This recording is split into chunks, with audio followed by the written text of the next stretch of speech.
Perkenalkan, nama saya Rafael Hanggodo Sakti Priyambodo dari kelas Elektro 4507. Pada kesempatan kali ini saya akan melakukan presentasi mengenai gagasan saya tentang kendaraan autopilot.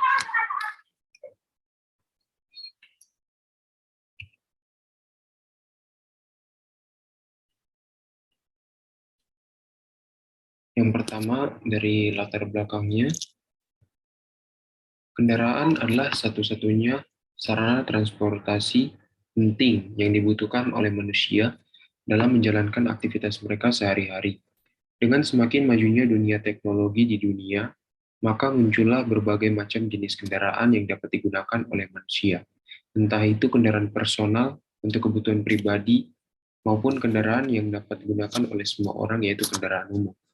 Dengan munculnya berbagai jenis kendaraan itu, maka timbul suatu masalah di mana pada kota-kota besar, terutama ibu kota, sering sekali terjadi kemacetan. Kepadatan kendaraan-kendaraan pada kota-kota besar maupun ibu kota sering sekali menjadi penghambat seseorang dalam menjalankan aktivitas mereka sehari-hari.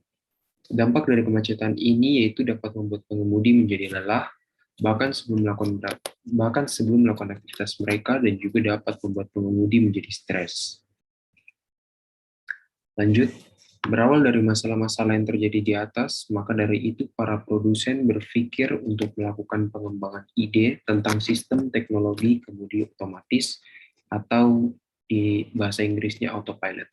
Sistem ini pada awalnya hanya terdapat pada pesawat udara, di mana sebuah sistem mekanikal, elektrikal, maupun hidrolik yang digunakan untuk menuntun sebuah kendaraan tanpa pengemudi harus mengontrolnya. Dengan adanya teknologi ini, manusia dapat mengemudikan kendaraan pribadinya dengan santai dan tanpa harus mengeluarkan usaha yang lebih. Tentunya lelah dalam mengemudi akan tergantikan dengan adanya teknologi autopilot ini. Teknologi ini juga dapat mengurangi risiko kecelakaan akibat kelalaian dari pengemudi itu sendiri. Tentu saja teknologi ini harus mengacu pada peraturan-peraturan lalu lintas yang berlaku di negara dan wilayah-wilayah yang menggunakan teknologi autopilot ini, seperti peraturan lalu lintas mengenai batas maksimum kecepatan dan juga tentang perpindahan jalur kendaraan. Sensor adalah perangkat yang paling utama dalam penerapan teknologi autopilot ini atau sistem kemudi otomatis ini, di mana sensor ini akan ditempatkan pada bagian depan, samping, dan belakang kendaraan agar kendaraan tersebut dapat mengetahui keadaan di sekitarnya. Selanjutnya untuk solusinya sendiri yaitu dengan merealisasikan teknologi sistem kemudi otomatis atau sistem autopilot ini. Next, untuk yang ketiga, prinsip kerjanya. Prinsip kerja dari sistem kemudi teknologi kemudi otomatis ini atau autopilot ini yaitu nanti akan terdapat sensor laser yang sudah terpasang pada kendaraan dan akan mendeteksi marka jalan yang berupa garis putih putus-putus di tengah jalan raya maupun garis putih lurus di tepi jalan raya sebagai penuntun agar kendaraan itu tetap berada di jalur yang benar. Selain itu juga, sensor laser itu juga dapat mendeteksi road barrier atau pembatas jalan dan kendaraan-kendaraan lain yang ada di depannya.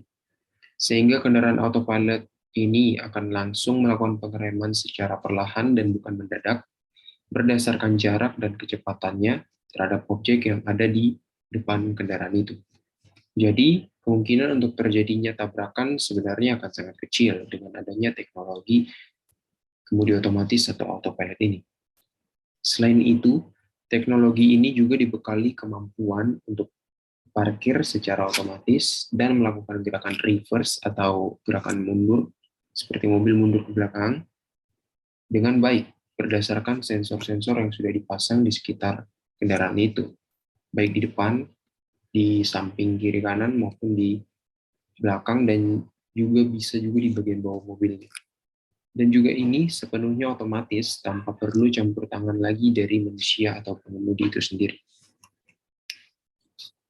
Lanjut, teknologi ini sendiri masih terus dilakukan pengembangan dan dilakukan uji coba agar teknologi ini dapat layak dan juga aman ketika nanti digunakan dalam kondisi lalu lintas yang real atau nyata. Kendaraan autopilot ini juga mempunyai sensor lain, seperti 4 buah radar yang dipasang di bumper depan dan belakang yang mana dapat meningkatkan jarak penglihatan dari kendaraan itu lebih jauh dan luas lagi agar kendaraan dapat berurusan dengan kondisi lalu lintas yang cepat dan juga padat. Posisi kamera berada pada bagian rear view cermin atau di bagian belakang mobil yang dapat mendeteksi lampu lalu lintas dan juga GPS. Dan juga teknologi ini mempunyai inertial measurement unit dan encoder pada roda kendaraan yang dapat menentukan posisi kendaraan dan juga dapat melacak pergerakan kendaraan ini. Sekian presentasi dari saya mengenai gagasan kendaraan autopilot. Terima kasih.